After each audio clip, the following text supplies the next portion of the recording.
آئندہ ماہ معاملات نگران حکومت کے سپورٹ کر دیں گے۔ وزیراعظم شہباز شریف کا قوم سے خطاب، کہا ریاست بچانے کے لیے اپنی سیاست کی قربانی دی، 15 ماہ میں 4 سال کی بربادیوں کا ملبہ اور بارودی سرنگوں کو صاف کیا، معیشت، خارجہ تعلقات اور دیگر شعبوں میں لگی آگ بجھائی، معاشی بحالی کے لیے جامع پلان بنایا۔ وزیر خزانہ اور آرمی چیف نے بھی محنت کی، نواز شریف کی قیادت میں ملک کو پھر ترقی کی راہ پر لائیں گے۔ سابق حکمران IMF معاہدے کی ناکامی کے لیے سرگرم رہے، IMF سے رقم ملنے پر ملک دشمنوں کی ناپاک خواہش مٹی میں مل گئی۔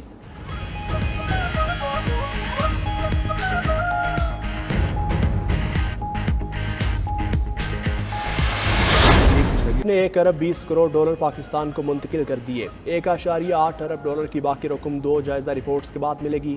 وزیر خزانہ اسحاق ڈار کہتے ہیں اسٹیٹ بینک کے زر مبادلہ ذخائر میں ایک ہفتے میں 4 ارب 20 کروڑ ڈالر کا اضافہ ہوا۔ امید ہے زر مبادلہ کے مجموعی ذخائر 13 سے 14 ارب ڈالر ہو جائیں گے۔ 8 ماہ کا سفر بہت مشکل اور کٹھن تھا، وزیر اعظم کی مکمل معاونت اور رہنمائی رہی، معاشی ٹیم نے بھی بھرپور ساتھ دیا۔ پاکستان اب ترقی کی راہ پر گامزن ہو چکا، الیکشن کے بعد نئی حکومت اپنے فیصلے خود کرے گی۔ زر مبادلہ ذخائر میں مزید اضافہ، مجموعی مالیت 9 ارب 83 کروڑ ڈالر ہو گئی۔ اسٹیٹ بینک کے ذخائر میں 61 ملین ڈالر اضافے سے 4.5 ارب ڈالر ہو گئے۔ کمرشل بینکس کے پاس 5.31 ارب ڈالر کے ذخائر موجود۔ گزشتہ چند دنوں میں اسٹیٹ بینک کو سعودی عرب سے 2 ارب ڈالر موصول ہوئے، UAE سے 1 ارب، IMF سے 1.2 ارب ڈالر ملے۔ دوسری جانب وزیر اعظم شہباز شریف اور صدر اسلامی ترقیاتی بینک سلمان الجاسر کی ٹیلی فون پر گفتگو، وزیر اعظم نے 1 ارب ڈالر کی فراہمی پر اسلامی بینک کا شکریہ ادا کیا۔ اللہ کا شکر ہے پاکستان ڈیفالٹ سے بچ گیا۔ IMF پروگرام کوئی حلوہ یا کھیر نہیں، کڑی شرائط ہیں جو برداشت کی، ہمیں کوئی شادیانے نہیں بجانے۔ وزیر اعظم شہباز شریف کا بہاؤالدین زکریا یونیورسٹی میں لیپ ٹاپ تقسیم کرنے کی تقریب سے خطاب، کہا دنیا سمجھتی ہے کہ پاکستان والے ہمیشہ کشکول لے کر آئیں گے، ہمیں تبھی آگے بڑھیں گے جب ہر شعبے کے افراد مل کر ترقی میں اپنا حصہ ڈالیں، پھر وہ وقت آئے گا جب ہم دنیا سے مدد لینے کے بجائے انہیں مدد دیں گے۔ وزیر اعظم کا شجاع آباد میں فلائی اوور بنانے کا اعلان، دوبارہ حکومت ملنے پر ملتان کو میڈیکل سٹی بنانے اور طلبہ کو 50 لاکھ لیپ ٹاپس دینے کا وعدہ۔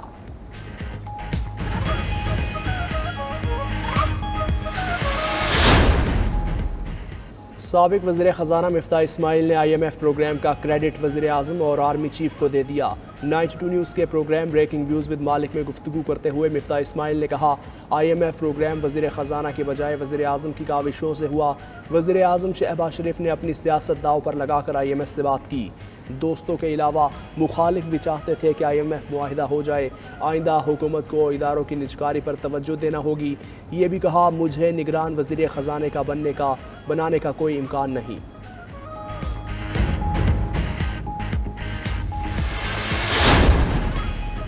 امریکی وزیر خارجہ کا پاکستان کے ساتھ IMF ڈیل کا خیر مقدم، اینٹونی بلنکن کہتے ہیں ہم مشکل کی گھڑی میں پاکستانی عوام کے ساتھ ہیں، پاکستان IMF کے ساتھ اصلاحات پر کام جاری رکھے، IMF کے ساتھ مل کر پائیدار معاشی بحالی پر کام کرے۔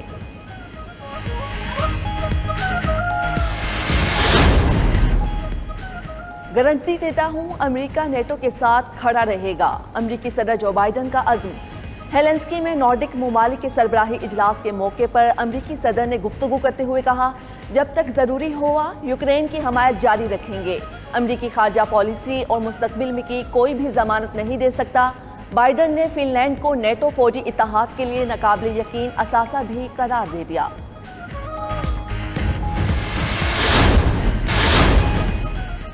الیکشن اصلاحات پر 99% کام مکمل کر لیا، سیاسی جماعتوں پر پابندی کا معاملہ ایجنڈے سے خارج۔ ایاز صادق کی زیر صدارت انتخابی اصلاحات کی پارلیمانی کمیٹی کا تیسرا اجلاس، تحریک انصاف کے سینیٹر علی ظفر نے بھی آن لائن شرکت کی۔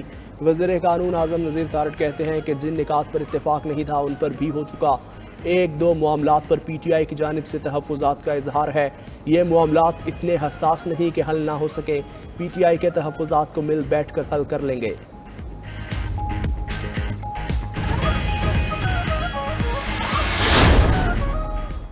سپریم کورٹ نے 2 اہم کیسز کی سماعت کے لیے لارجر بینچ تشکیل دے دیے۔ 6 رکنی لارجر بینچ فوجی عدالتوں کی خلاف درخواستوں پر 18 جولائی کو سماعت کرے گا۔ 6 رکنی لاجر بینچ 18 سے 20 جولائی تک کے لیے تشکیل دیا گیا۔ Supreme court practice and procedure act کے خلاف 8 رکنی لاجر بینچ 21 جولائی کو کیس سنے گا۔ دونوں کیسز میں فریقین کو نوٹسز جاری کر دیے گئے۔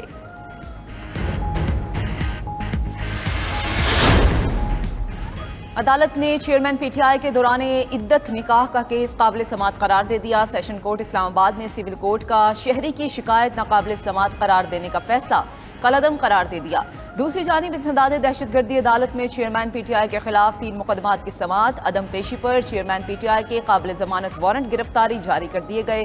عدالت نے چیئرمین پی ٹی آئی اور دیگر ملزمان کو 19 جولائی کو طلب کر لیا۔ توشہ خانہ کیس میں election commission chairman P T آئی کے خلاف 5 نئے گواہان کے نام سامنے لے آیا۔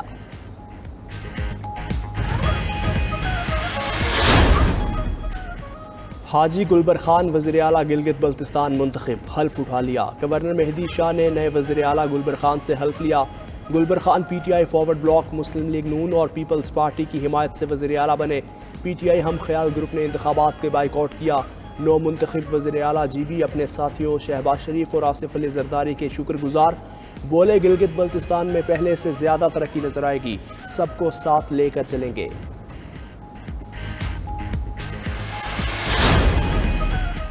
پی ٹی آئی کو نگراں وزیر اعلیٰ کی تعیناتی کے عمل سے باہر رکھنے کا plan.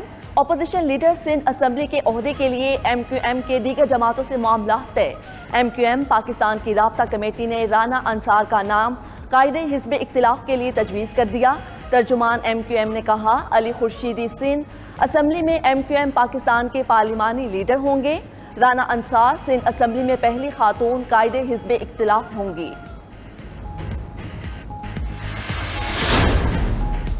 On line loan app سے متعلق ایف آئی اے کی تحقیقات میں پیش رفت۔ سائبر کرائم سرکل راولپنڈی کے اسلام آباد کے علاقے G8 میں چھاپے۔ متعلقہ لون ایپ کے دفاتر سیل، کئی لیپ ٹاپ اور کمپیوٹرز قبضے میں لے لیے گئے۔ پی ٹی اے کے ذریعے غیر قانونی لون ایپس کی آن لائن تشہیر کو بلاک کیا جائے گا۔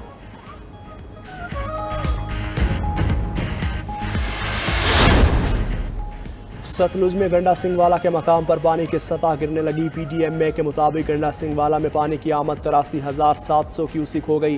ستلج میں ہیڈ سلیمان کی کے مقام پر بھی نچلے درجے کا سیلاب۔ راوی، چناب اور جہلم میں پانی کا بہاؤ معمول کے مطابق۔ قصور میں ستلج کے قریب 15 دیہات زیر آب۔ تمام متاثرہ علاقوں سے لوگوں کو بحفاظت نکال لیا۔ مانسون کے نئے اسپیل میں کوہلو اور دیگر علاقوں میں بارش۔ شہری رحمان کہتی ہیں متعلقہ اداروں کو الرٹ رہنے کی ہدایات جاری کر دی گئیں۔